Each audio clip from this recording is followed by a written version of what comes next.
So we left off last class looking at contingency tables. I'll kind of show you how we would make our own basically today from an original data set.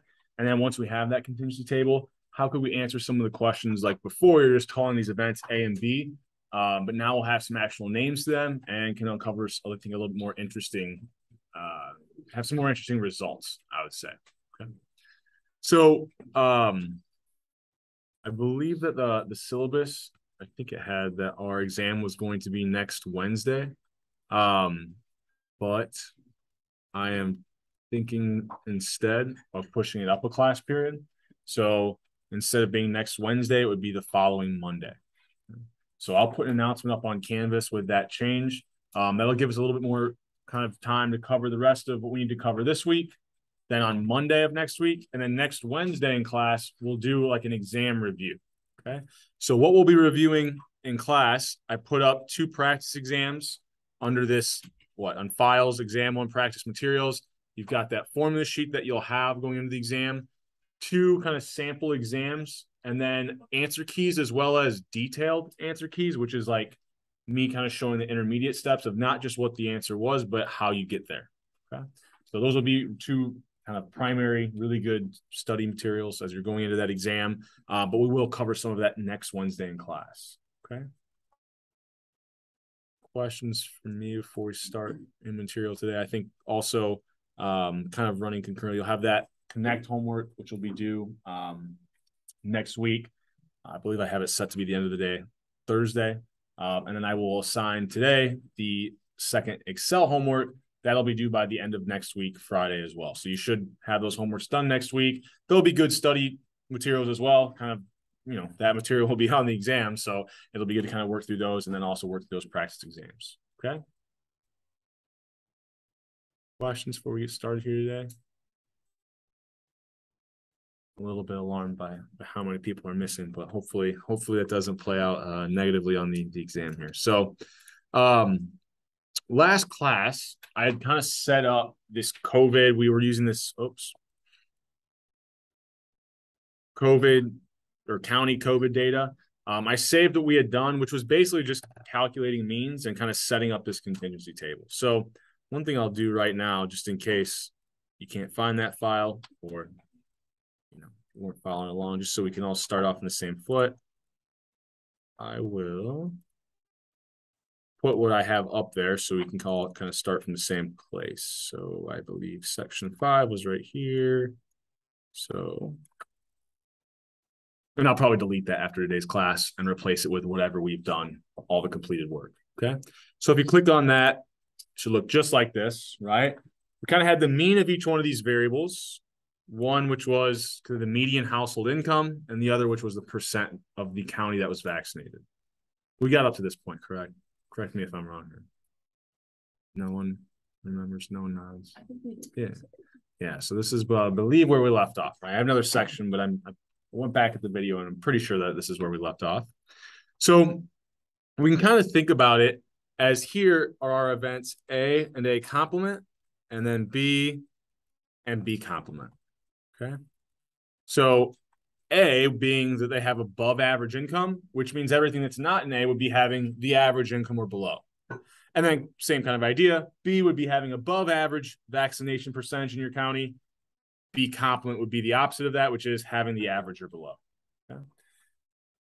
So we'll start thinking about how can we build this contingency? Well, one thing that we can think of is these probabilities. So the probability that that a county has above average income, well, we could translate that into a number of counties that has above average income, right? Because let's say I know there's 3,000, or let's do easier numbers. Let's say there's 100 counties, 50% of them have above average income. How many counties would have above average income? Well, 50% of 100 just be 50. So we can back out what frequencies are from probabilities, but when we're actually building our contingency table, we're going to have to calculate the frequencies first, then turn those into probabilities, right? So the first thing we're going to do is we want to know the number of counties that have above average income, and I've got the average income value here, above average vaccination percentage. I've got that average vaccination percentage here, right? So what I can use is something that we've used before, which is this count ifs formula. Okay. So I want to go through the data and I only want to count the county or the observation if it has above average income and if it has above average vaccination percent. So the very first thing I'll tell it is my criteria range, which will be the entire range of this variable. So I'll select the very first observation, Control Shift, Command Shift on a Mac, hit the down arrow. That'll put that reference in there for me. Now I can see that in the formula bar, but I'll scroll up so that it's easier for us to see. All right. But if you wanted to, if you don't like scrolling stuff on a laptop, you can type things in up here in the formula bar and it puts them in the cell. But I'll do it here so we can see a little bit easier. Right?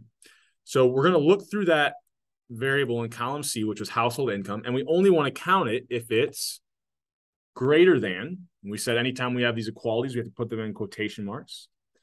Then I need to use an and sign, and I'm going to use a cell reference here. Instead of typing in what this average income is, I'll kind of show you that even if we wanted to play around with this value down the road, if we use cell references, we can update things very quickly. Okay. So I'm going to say I only want to count the county if their income is greater than the average income. Well, I have the average or the mean in that cell up there. Okay. Comma, the second thing I need to check is, well, I actually only want to count the county if the vaccination percentage, and here let me close this for a second. I said we can think of these as B and B complement. We don't really need these. I want you to be able to see these labels, and I know that it's going to blank them out when I'm working with this. So the next thing I want to do is only count them if they have above average vaccination percent. So here I'll select the average vaccination percent column. Now, if I don't want to use the shortcut and I don't like scrolling, I already know that it goes from row 2 to 3,142. And then I'm just looking at column D. So I could actually just type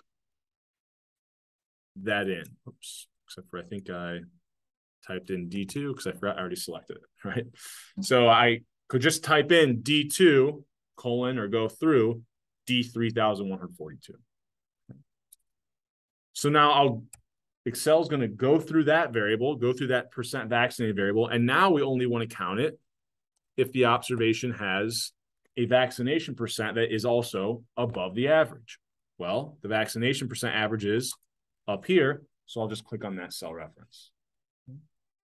So before we were selecting the same range of data because our criteria was like that we wanted this one variable to be above and below a certain amount. Now we just want to know, is this variable above a certain amount? And is this variable above a certain amount? Okay. Any questions on that before we keep moving? Okay with that. Shouldn't be too bad. So one thing I'm going to do, and it might not make sense at first, but I don't want to type this in for these other 4 different categories. It's just a lot of typing. And it's really, I'm going to be using a lot of the same information, right? I'm using the same cutoffs. It's just in some of the other ones, I want to know, is it equal to that value or below? And I'm always going to be using the same range of data. So I'm going to go ahead, select this. I'm going to use my shortcut of F4 or Command T on a Mac. And I'm just going to select these cell references and freeze them. Okay. Now I can't, you might think, why didn't I just select this all at once? I'll show you why. Maybe. No, it's not going to let me do that. So I'll undo all this, and then I'll show you why. Yep. So on a Mac, Command T should work. Now, if you try to select the entire thing like this, because you have equality signs in there, if I try to hit F4 or Command T on a Mac, it won't do anything. That's why I had to select only the cell reference, the first cell reference, then only these cell references, and then the final cell reference here. Right? Because I can't select those equalities. It doesn't recognize that shortcut then. Any other questions before we keep moving here? Okay. So now that I've done that, when I copy this over, I should get what value? I literally just froze everything. So I should get the exact same value, right? So this might seem stupid at first, but I then go back into here and I say, okay, well, look, in this category, I want to count the number of counties that have above average income. Okay, so that is okay. That variable in column C, which was income, I want to check to see if that's above the average income. Let's see if I can get this all to be in the same. There we go. But then that second variable of vaccination percent, I want to see, is it the average or below? Another way of saying that is it less than or equal to? Because each of these different 4 cells represents kind of different criteria, right? I want here the counties that have above average income and vaccination percentage. Here I want above average vaccination percent, but the average is more below, and then kind of lining up all the other kind of row and column headings as well. So all I'm going to do is freeze everything, copy that over. Now I just have to go through and change my equality signs, right, to match up the row and column headings. So this one, I want to know, is the average income, or sorry, is the county's income the average income or below? So not greater than, but less than or equal to. But I still want to check to see if that column D, vaccination percentage, if that's above the average. So I don't have to change that one.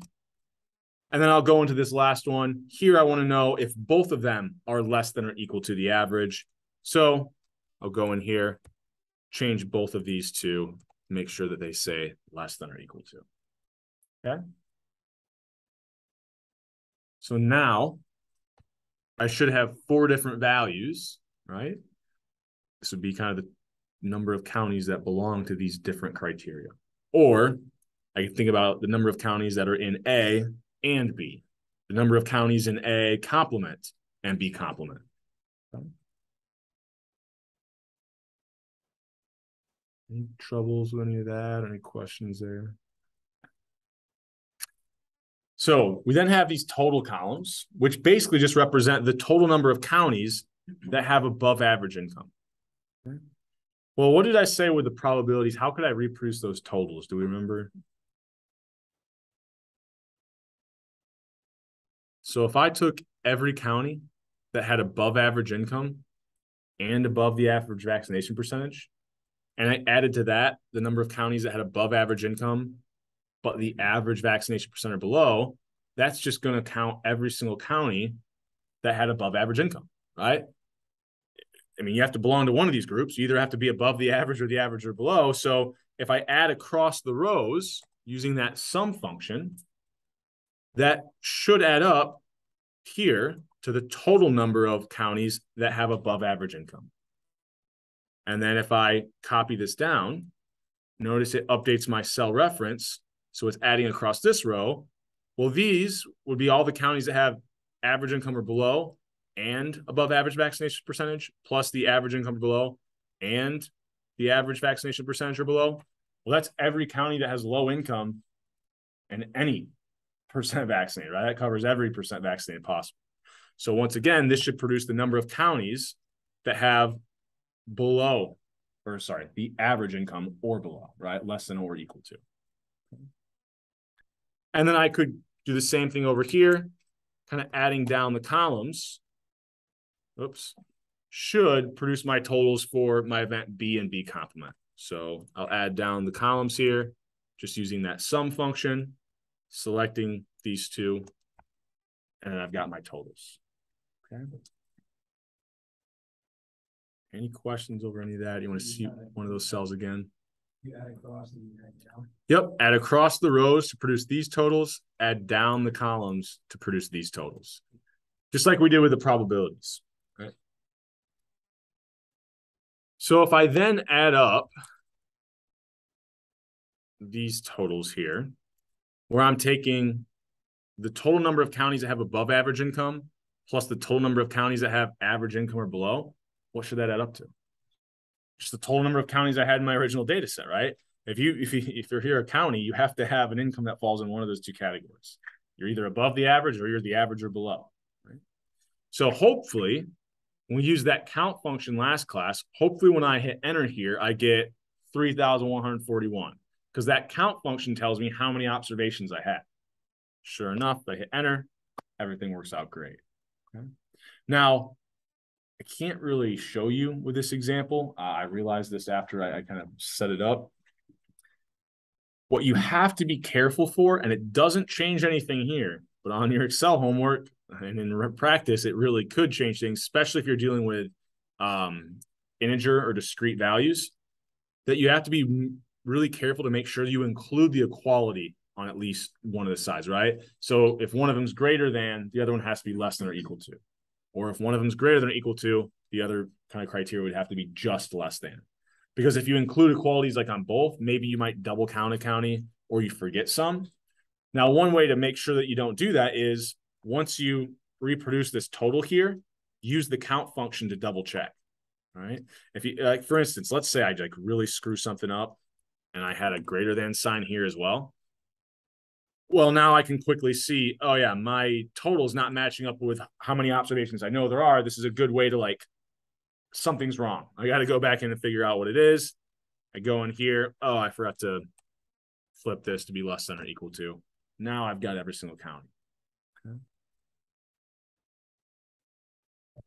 Any other questions on this? Want to see one of those cells again, or okay with that? All right. So I'm going to drop these back down, and then I'm going to highlight this. This is just what I think is an easy way. If you want to type everything again, you can. But we're basically going to want to take this frequency table. I'm just going to paste the values and then delete them. And I want to turn these frequencies into probabilities. Well, if I know that 20 out of 100 counties belong to this category, the probability if I select a county at random, it belongs to that category would just be 20 out of 100, right?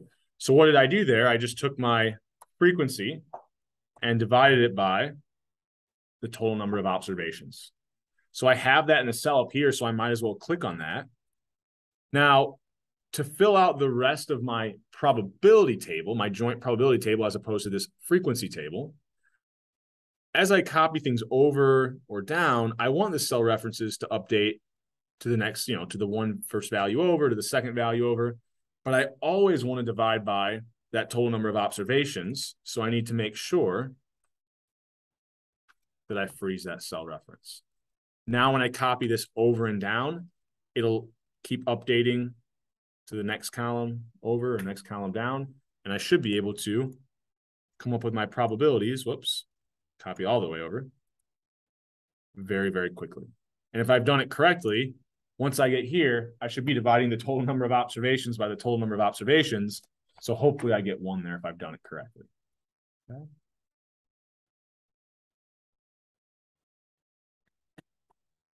Any questions on that? Yeah. So back to the previous one. Mm-hmm. So the total is always going to be the same as the sample.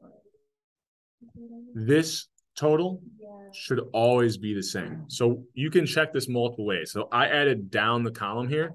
So basically added the number of counties that have above average income to the number of counties that have the average income or below.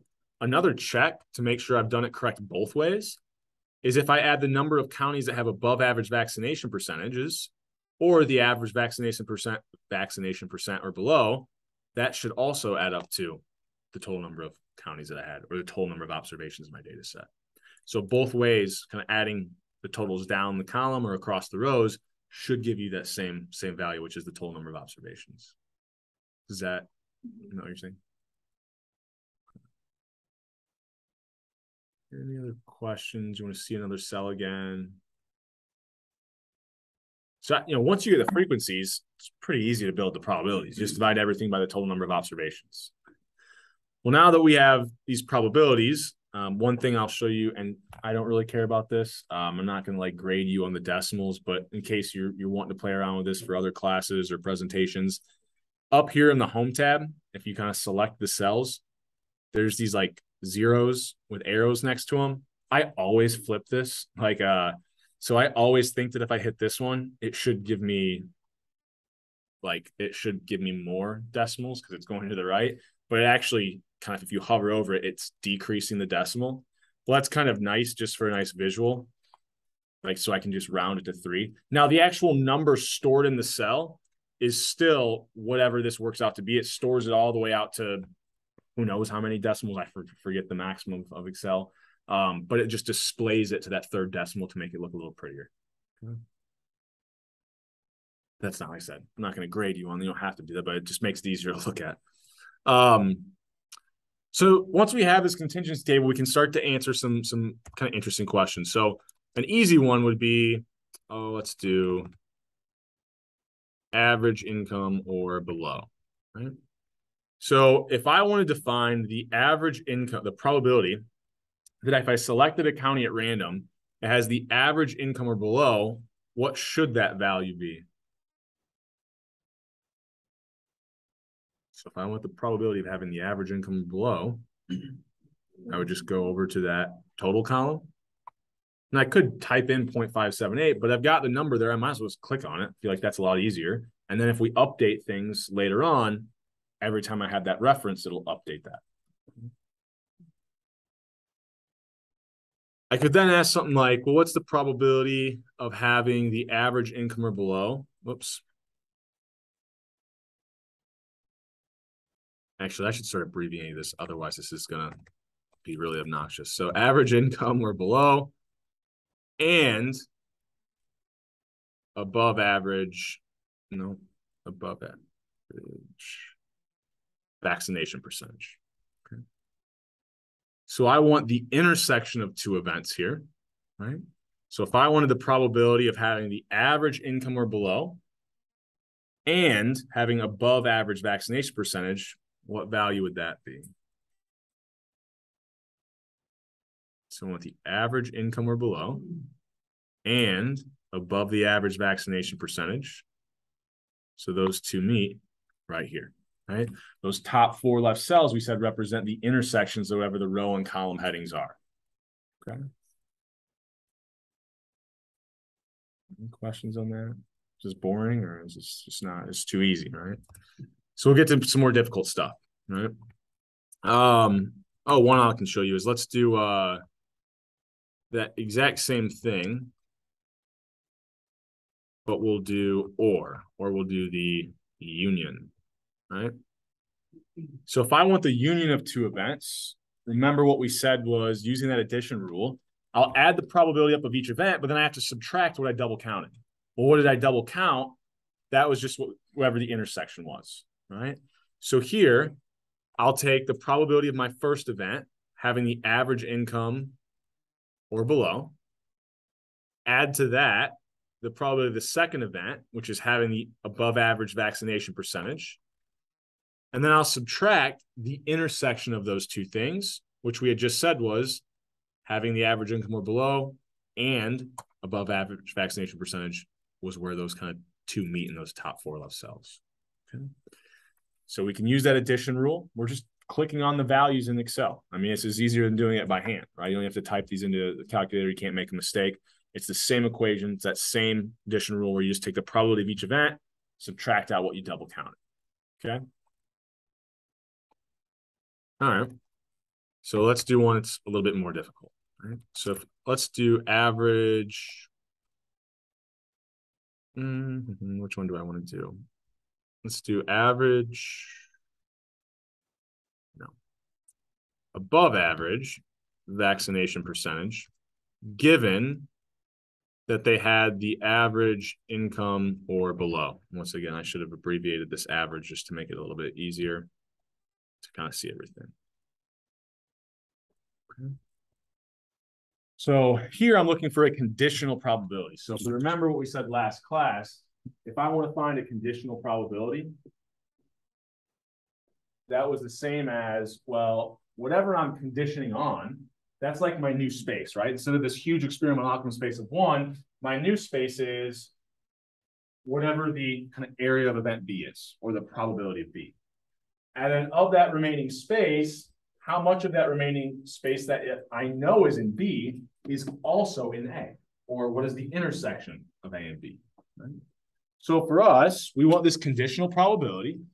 So we're going to have to take the intersection of these two events.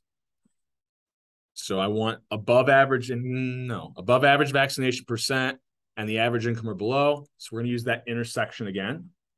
But now I'm going to divide by whatever I conditioned on, which was on that right-hand side of that vertical line, which is having the average income or below. So we go over here.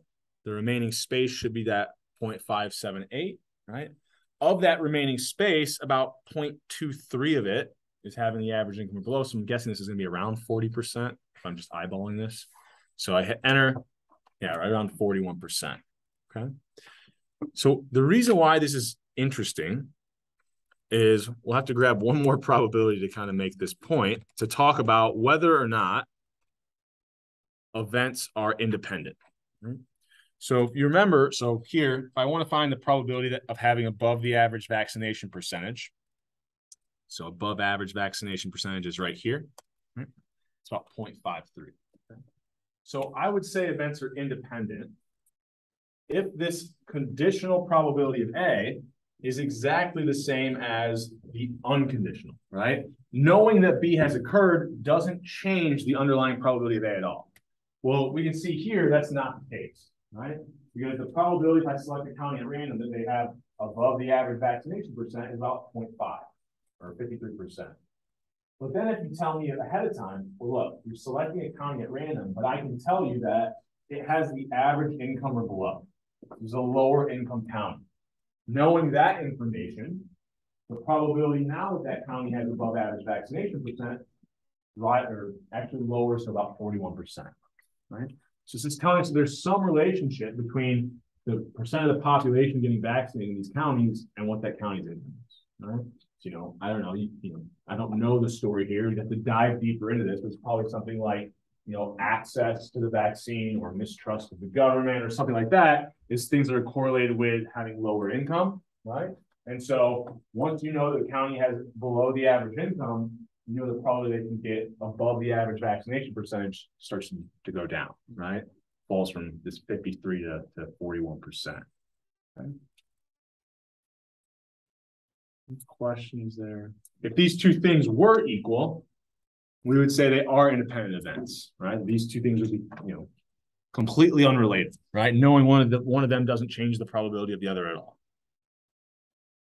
Okay, so your Excel homework will look almost identical to this. Now, there's a couple questions at the end will be things that we covered probably on Wednesday, but the bulk of it is exactly what we just did. You'll start out with some data set. You'll calculate your frequencies. You'll turn those into probabilities. Then you'll answer questions about those probabilities. I'll probably just ask you for the probability of certain events, then maybe some intersections, some conditional probabilities, and then to check whether or not things are independent. Okay. So this is a very good template. So when I put this up under the in-class data folder and I put up the completed version, if I was working on the Excel homework number 2, I would also have this pulled up as well, right? Should follow this very closely. Now, obviously, it's going to be different data, different numbers, but in terms of the setup, okay? Now, one thing that you could also do is instead of using means, right? Because that's maybe not the most interesting thing in certain situations. Maybe I'm interested in, okay, the average income is 55,000. Maybe I want to know, like, well, what if they have pretty significantly low income, right? So I'm going to change my definition of low income to not just being the average or below, but something even further, right? Being below $40,000. Now, all my numbers will update when I was using this as a cell reference. The only downside to changing things, and I didn't set up this way because it's harder to just talk about it, it probably would have been better to make my labels, instead of saying like above the average, I should have just said like above X. Now, X would have, some value X. We were using the average, but I could then change X down the road, and then my labels kind of still apply, right? I'm just changing this cutoff. There's no real easy way to change your labels.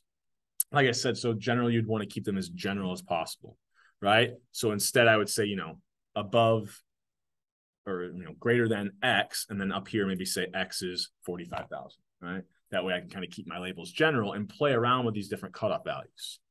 So now, if I kind of hit enter here, you can see all of my values have updated. Now, the average, being above the average vaccination percent, those haven't changed because I didn't change that cutoff, right? But when it comes to the probability of, given that they have really low income now, below 40,000, it decreases that probability of having above the average vaccination percent all the way down to about 33%. I think it was, 41% before? So it kind of gets the idea that, maybe these extremely low incomes, that's really where, or income counties, that's really where you're seeing that vaccination percentage drop. right? Or it not be very high. And I could also say, well, maybe I'm not interested in above the average, but did they get at least half of their people vaccinated, right? 50% of their population. Well, you'll notice now when they have really low income, man, the probability they can get more than half their people vaccinated falls down to about 9%. So it's pretty, I don't know. To me, this is an interesting example that shows a kind of practicality of like what you're doing here, checking for independence. You're really trying to pick up relationships that exist between these two variables. And you're using actual data, right? This is like I pulled these from the CDC. So, I mean, granted, this was like, I think last November. I tried to use it when the vaccine was like out long enough, but I don't know. You still had a lot of variation across these counties. And this was actual income data as well. So you could do this for whatever, two variables you're really interested in. So in the homework, I'll give you these values. So I won't tell you like averages. I'll probably tell you, probably it's greater than this value or less than or equal to this value. Okay.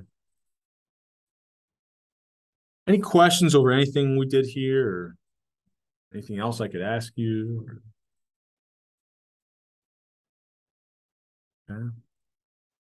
All right, so let me save this, and then this will be the one that I post. You can kind of go back and look at it as a good help file. But, we're just taking what we did by hand and kind of seeing how could we do that in Excel. Now, a little bit trickier because at least by hand, I was just giving you these probabilities. In Excel, you're actually from data empirically assigning these probabilities. Okay. All right, so I think that was that first slide I'm gonna have set up there. This is just kind of a review of our rules. This is a slide to have in there. I'm gonna skip over this stuff and come back to it at the end of class. I think it's kind of an interesting example, but I'm gonna kind of save that for the end. I want to introduce the idea of Bayes' theorem, which is definitely difficult, but kind of similar to what we just did. It had some real practical uses, and hopefully we can kind of see the value of it. So we'll start out. We've got some things that we know that will help us kind of build out this thing that we call Bayes' theorem. So the general idea of what we're going to do is that there's some underlying probability of something occurring. You then run some experiment, and then based off of the outcome of that experiment, that gives you a better idea about the probability that this thing you were interested in occurs. Or it allows you to update that probability because you now have this additional piece of information, right? So it's almost like we're coming up with conditional probabilities. Okay? So that's kind of set up. I mean, it's not going to give the right steps down every single time you do this, but the idea is that you start out thinking, here's the probability something occurs. Given some outcome of an experiment, I can now update the probability that occurs. Okay? So just some definitions and the kind of general setup of these problems. We're going to have two states of nature. Now, if you want to, you can think of these as complements. So you can only be in one of these states of nature at the same time. And one thing that we know is that if I take the probability of an event plus the probability of its complement, it has to add up to 1. So this is the idea. If I take everyone, probably that someone has more than $100,000 plus the probability they make 100,000 or less, well, that covers every single possible income. That has to count everyone, right? So that probability is that 1.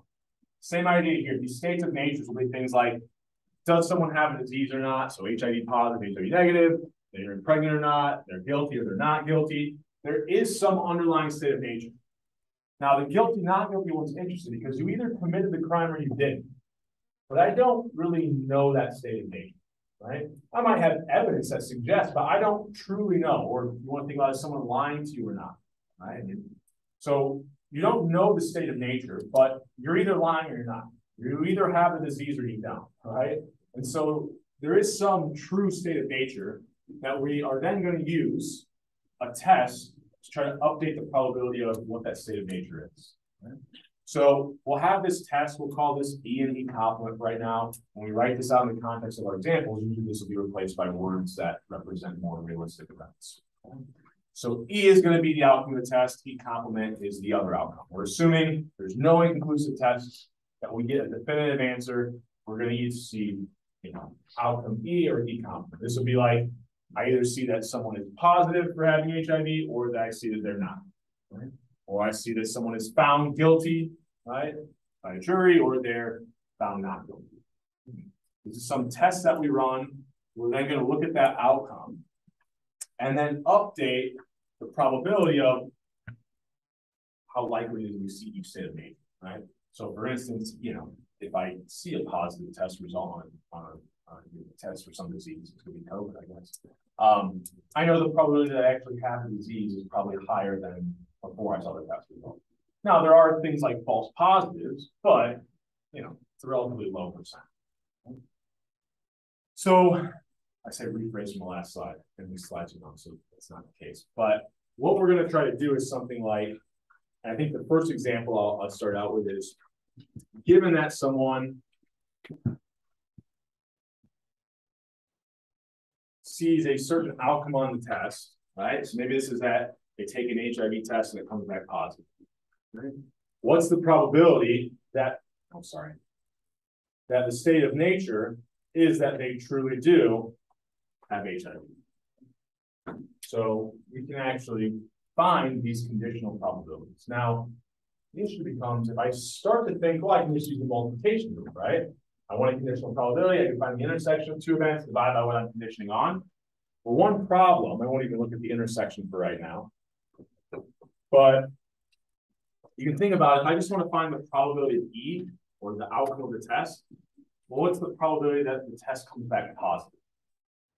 I generally don't know that. I might know the false positive rates, and I know the accurate positive rates, but those are really saying, like, what a false positive is saying is that if you don't have the disease, here's the probability that our test will say you do. Well, that's actually a conditional probability. So I don't just have the underlying probability that the test comes back positive without any additional information about the person. So I'm going to have to kind of, to solve for something like this, I'm going to have to kind of use what I know and do some substitution. So I might think originally, use that multiplication rule, but quickly I'm like, I don't just know the underlying probability of a certain outcome of the test. So you don't have to write all this down. I'm not going to make you reproduce this. The end result is what we're interested in. All right. From things we've already done, if I just rearrange that multiplication rule, instead of solving for that conditional probability, I know the intersection of two events is just the conditional probability times what I'm conditioning on. Now, I can rewrite this. Now, order doesn't matter, remember. So like if I flip the E and the S1, I could actually take the other conditional probability, multiply by what I'm conditioning on, and that should still hold as well, right? Because we're looking at that intersection, saying S1 and E is the same as E and S1. So I'm then going to break this down into two groups, and this is where we haven't really talked about this yet, but I kind of alluded to it. If I think about here, and we use the HIV example, so the outcome of the test we were thinking of was that it comes back positive, and the state of nature we're thinking about is that they actually have the disease. Well, if we add the people who get a positive test result and actually have the disease to the people that get a positive test result and are the other state of nature, so the other state of nature would be that they don't have the disease, well, that would just be every possible person who could get a positive test result, right? Everyone who doesn't have the disease and gets a positive test result, plus everyone who does have the disease and gets a positive test result. So that should add up to just the number of people who get a positive test result. And when I'm saying this, I'm talking about this in terms of the number of people or frequencies, but just like we saw with our Excel example, if I have frequencies, I can very easily turn those into probabilities. So I should be saying this in terms of probabilities, but I think for whatever reason, for me at least, it's sometimes a little bit easier to think about these as like the number of people, right? If I already get every single person in the US an HIV test, the probability that I get a positive test result would be all the people who got a positive test result and didn't have the disease, plus all the people who got a positive test result and did have the disease. Right? Well, from here, I can rewrite these intersections using conditional probabilities times what I'm conditioning on. So I'll just rewrite that, those intersections as conditionals times what I'm conditioning on. Now I can substitute that in for my denominator. My numerator, I can substitute in what I had for the intersection up there. I kind of color coded these to kind of see where they'll get plugged in at. And we have this end result formula. So you'll never have to reproduce all of this, right? But it results in Bayes formula, right? So the reason why this is useful is that a lot of the times we don't have like the underlying probability of a test coming back positive or negative, but we do know the conditional probabilities of the test coming back positive or negative. Okay? Another way of thinking about this, I'll hold off on that. Let's go work through a problem that has some numbers, and then I think I've got another way of describing this. So a couple of things that I haven't mentioned at this point. We already mentioned that two states of nature have to add up to 1, the probabilities. Another thing that I haven't mentioned is that if we take the probability of different outcome, or sorry, the same outcome of the test, different outcomes of the test, but conditioned on the same state of nature. So think about it this way. I'll write this out in the context of a risk. So let's say someone sees a positive test result, and then I want the fact that they have HIV. And then here's the probability that they get a negative test result, given that they have HIV. So, sorry, they do have HIV. Right? So here I've conditioned on the same state of nature. So that's all this is saying here. Whatever I'm conditioning on, whatever state of nature that is, I'm using the same one.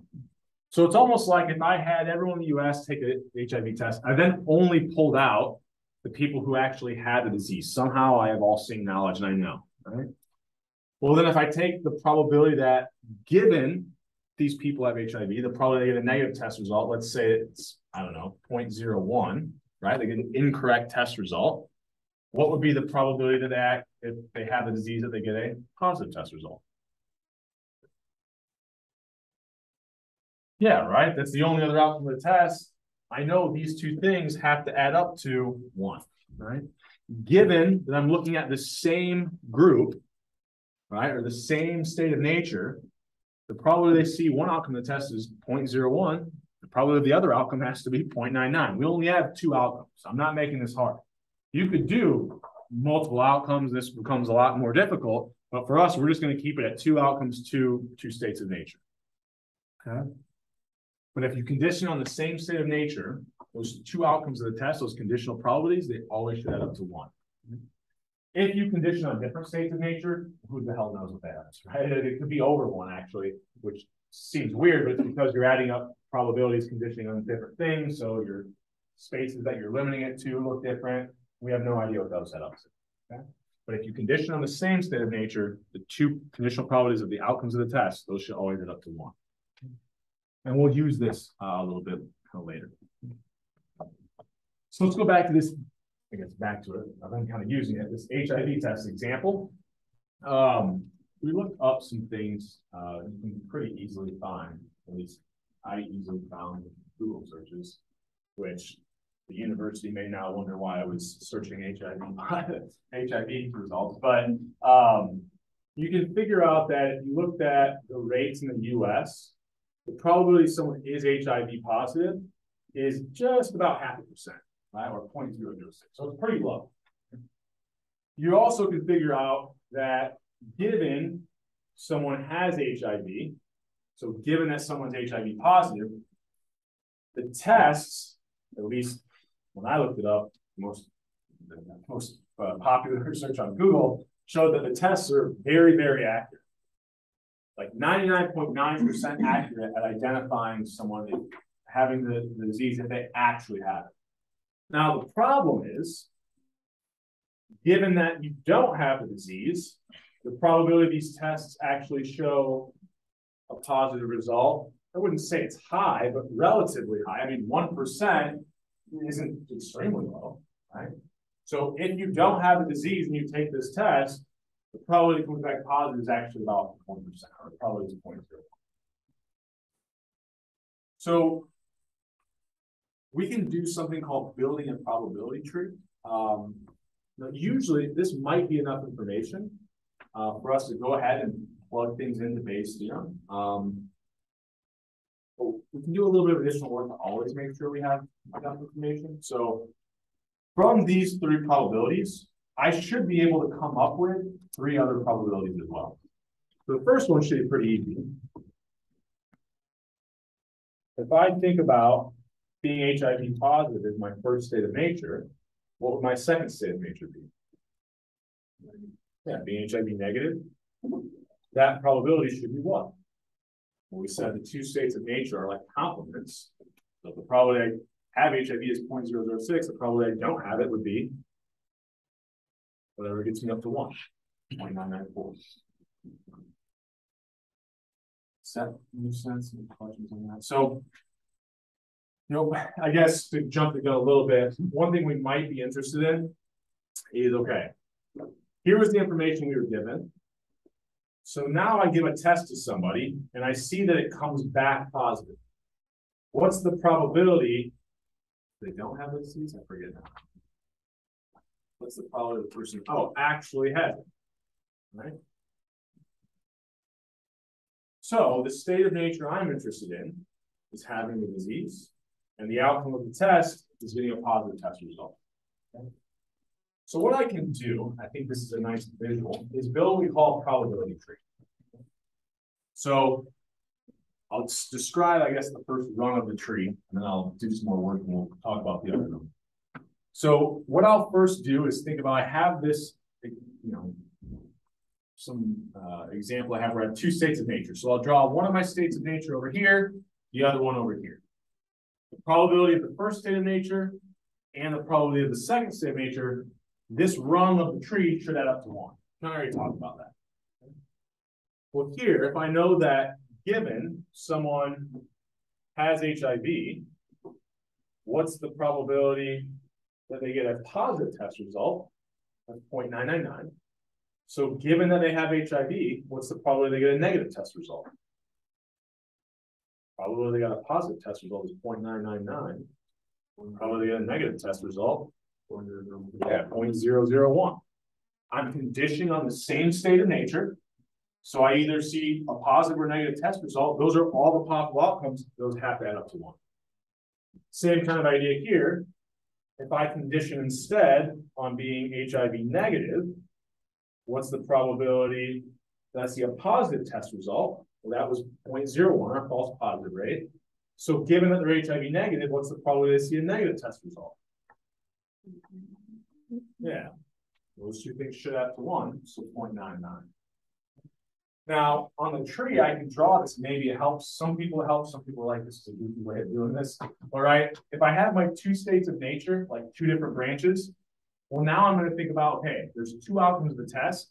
On this branch, I'm going to condition on the same state of nature and look at the probability of the 2 outcomes of the test.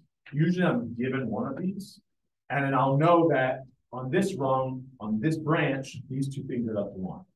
And then on the other branch, the other state of nature, I'll condition on that state of nature here for the 2 outcomes of the test. And then I know these probabilities have to add up to 1. So it's just a visual way of thinking about, like, if there are 6 probabilities, I could be given 3 of them and back out what the other 3 are. Any questions on that idea or anything?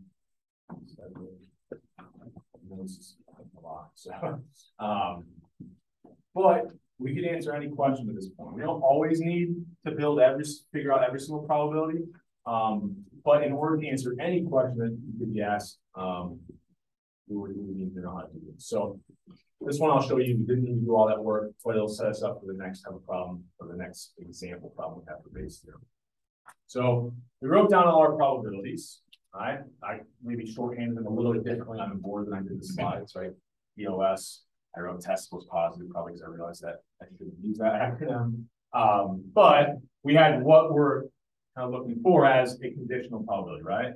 We've seen some outcome of the test. We want to know the probability of a certain state of nature. So what I'm going to do is I'm going to go back.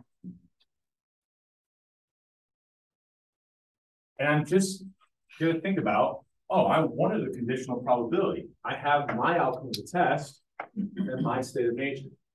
I'm just going to write out base theorem in the context of my example just to make it easier on myself. Right? So I'll write out the probability of S1, so the probability of being HIV positive, times the probability of the outcome I was interested in, which was getting a positive test result, given the HIV positive. And then kind of fill out the rest of it relating to my specific example, like writing out my shorthand. If I do that, there we go. It's going to look something like this, right? So in practice, this is like you're going to have that formula sheet in front of you. You're going to see the general form of the equation where you're looking at a state of nature and outcome of the test E. I'll just write that above what you're looking for, and then write base theorem out, just using the sample that you have right here. Same positive or negative test results being HIV positive. Once I have this written out in the context of my example, it's pretty easy, right? What's the probability someone's HIV positive? 0.006. So plug in 0.006 here. What's the probability they're HIV negative? 0.994. Given that they're HIV positive, what's the probability to get a positive test result? 0.99. So given they're HIV positive test result, 0.99. Given they're HIV negative, what's the probability to get a positive test result? 0.01. I've now got everything plugged in. It's a matter of getting this underneath my calculator. Okay. So the kind of steps we're looking for there is write down what the problem gave you. It's usually going to be an unconditional probability and two conditional probabilities, right? That's what we started out with right here. Sometimes you'll need to back out what these other probabilities are. That'll make more sense in the next example that we look at. But then, what probability am I looking for? Well, if I'm using Bayes' theorem, I should be looking for a conditional probability. Right? And then, once I have what I'm looking for, identify my S or my S1, my state of nature, and my outcome of the test E, write that theorem out or that equation out in the context of my example. Then it's just a matter of plugging in my probabilities. Okay? Once I do that, getting it in my calculator. Any questions over anything in this process? So this might seem a little counterintuitive. This is where Bayes' theorem is kind of useful. So you originally asked someone like, yeah, someone took a HIV test, came back positive. What's the probability they actually have HIV? Well, I guess pretty high. But it's kind of a counterintuitive result. So we can start to think about what's going on up here, right? Because what this is saying is that given that someone sees a positive test result, the probability they actually have the disease is only like 38 or 0.38, 38%, right? So why is it so low? Right? Well, we can think about this. What we're really doing with Bayes' theorem, and I'll write it out in frequencies because I think it's easier to think about what it's actually doing when you talk about the number of people. So we think about these probabilities. If I were to give every single person in the US an HIV test, and I'll use the number of 300 million Americans. I know there's more, but it makes the math that we're thinking about easier. So think about it, there was 300 million Americans with everybody HIV test. Right? Well, the probability that somebody has HIV is 0.006. And we're going to almost accurately identify all of them with this test as having the disease, right? That numerator represented everybody who has the disease. And then given that they have the disease, the probability they get a positive test result. So it's everybody who got a positive test result and has the disease, right? Well, 0.5% of 300 million is going to be what? Roughly 1.5 million people. We're almost identifying all of them. So you can kind of think about it as here. These are people who are HIV positive and get a positive test result. We're almost identifying all of them. Well, the only other types of people who could have a positive test result would then be people that get a positive test result and are HIV negative. So we're going to have two groups in our denominator.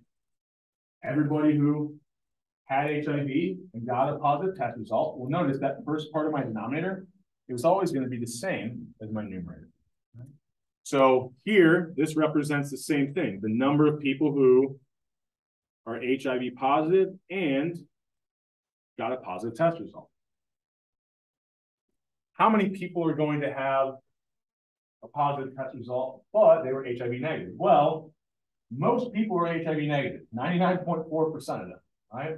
So this is going to be just under 300 million people who don't have HIV. But the problem is, if 1% of 300 million people get a false positive, how many people will we see kind of who don't have HIV, but are getting this false positive result, well, 1% of 300 million, there's going to be 3 million people who don't have HIV, but get this false positive test result, right? So when you have these states of nature where the underlying probability, that the unconditional probability is just very different. So here 0.006, sorry. Yeah, 0.006 compared to 0.994. Well, then even though it's a relatively small false positive percentage, a small percentage of a lot of people is still a really large number, right? So we're accurately identifying everybody who has HIV, but that group is relatively small compared to our false positives, right? So you kind of think about when I see a positive test result, that's made up of two people, accurate positives and false positives. So given that I see this positive test result, what's the probability they were accurate positives? Well, take that probability that it was an accurate positive and let's divide by the total probability of it being positive. Problem is, to find that total probability of being positive, we had to kind of break this down into two groups, right, and kind of add them together.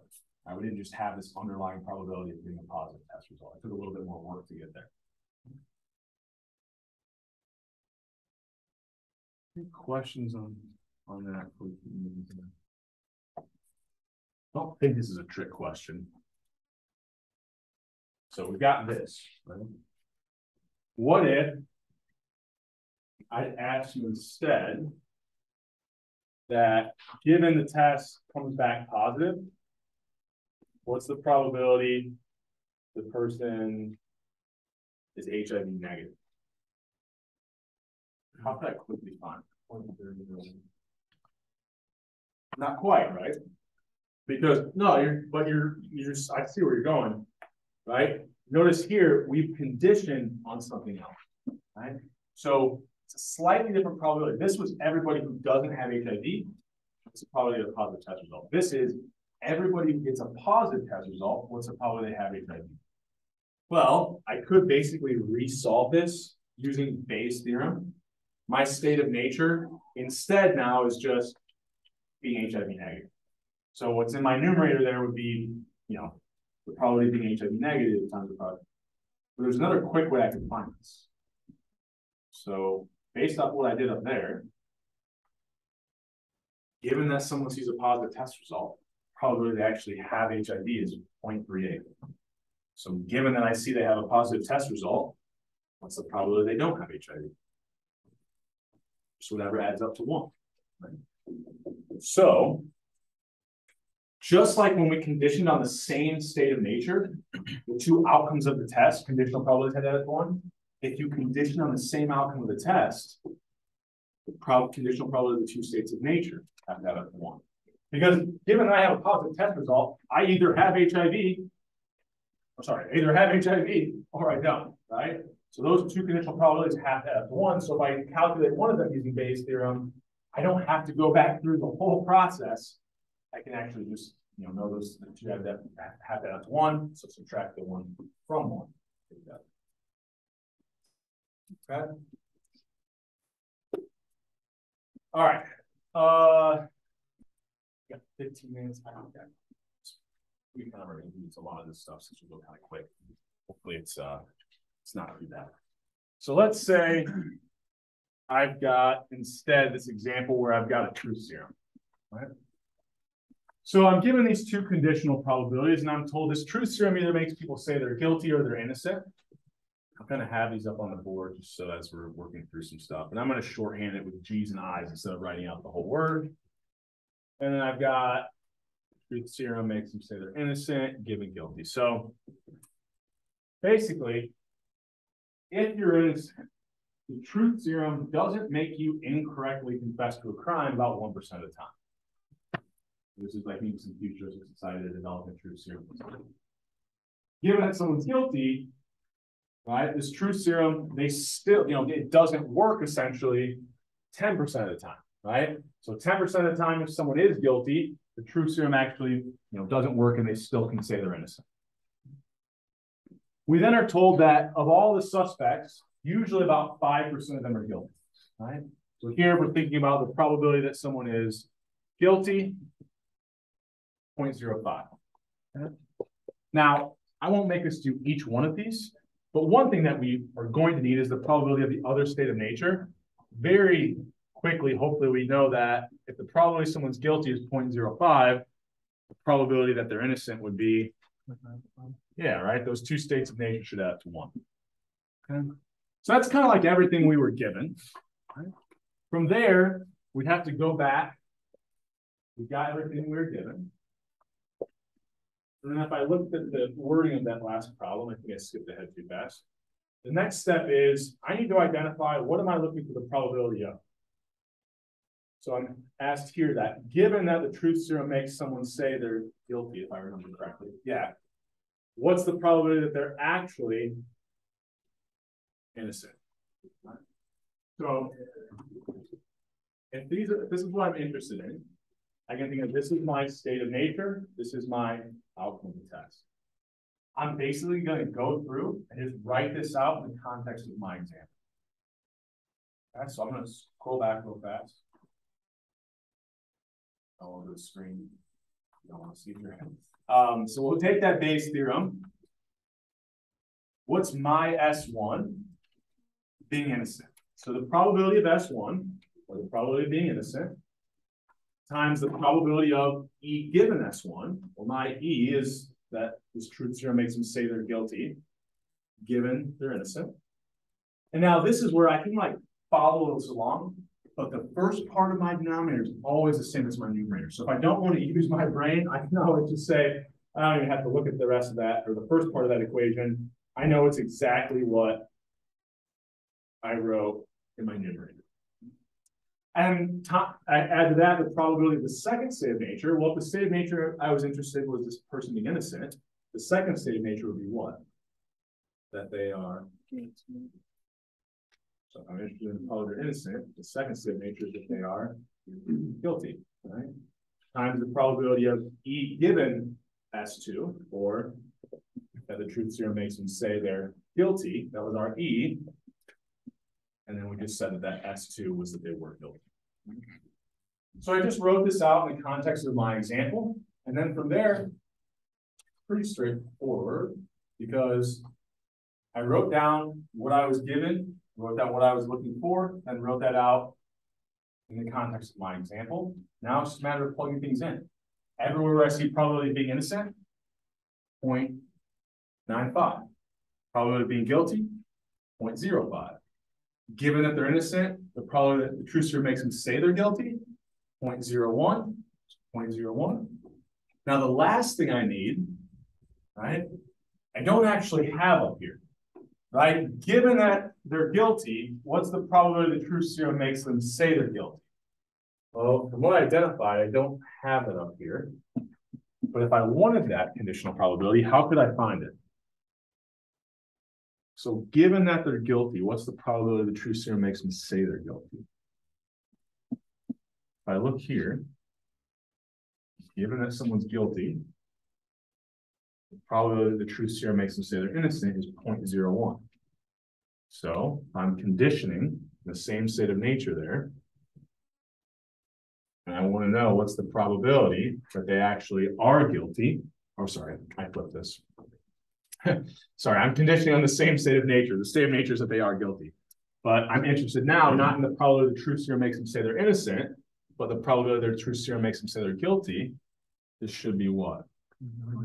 Exactly, right? Condition on the same state of nature. So I don't have to draw the tree out every time. You know, I might just get to this step and realize I'm missing something. Well, I'm missing something, but from these two conditional probabilities, I could actually find two other conditional probabilities. Once I have that, I plug in that 0.9. And now I can actually figure out what this answer is. Okay. So if I do that, I should get about 0.174. Okay. Any questions on any of the steps there? Hopefully, if you've been kind of paying attention to what I worked through in the last one. Actually, everybody's here today. I'll make it easy. I got a little bit more that I want to say, but we'll get out of here a little early. And I'll just let you kind of whatever letter you're feeling represents you today will be kind of is correct. So I wasn't going to, but the fact that not the vast majority of the class showed up makes me want to be kinder to the people that actually did, right? So I'll just get this recorded. Just make sure, as I'm talking here next little bit, respond with whatever answer makes you happy today. Basically just a way for me to record that you're here. It'd probably make it easier if you just all answer today, but it's easy enough even if you don't. So just make sure you get a recorded response here. I'll leave this open, and we'll go through, I think, about 2 more slides here. So we just found that given the truth serum makes them say they're guilty, probably they're actually innocent is about 0.17, or about 17% chance. If I had asked you for a quicker question, oops. All right, same setup, but now given that the truth serum indicates they're guilty, what's the probability instead they actually are guilty? Right? So before we said given the truth serum makes them say they're guilty, the probability they're actually innocent is 0.17. So given that the truth serum makes them say they're guilty, the probability they actually are guilty would be what? Yeah, right? How do you get that? They just have to add up to 1, right? You're conditioning on the same thing, conditioning on the same outcome of the test. The truth serum made them say they're guilty.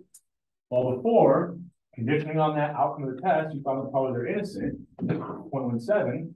Well, the only other outcome is that they are actually guilty. So you know those 2 conditional probabilities have to add up to 1. So 1 minus 0.174 would give you that 0.826. Okay. Does that make sense? I kind of mentioned another example, which is usually at this point, I try to get people to think harder and I make you waste a little bit of time and try to use Bayes' theorem, and I realize there's actually an easier way. If I've already solved one, I can automatically solve for the other conditional probability as well. So I should only have to use Bayes' theorem, once there.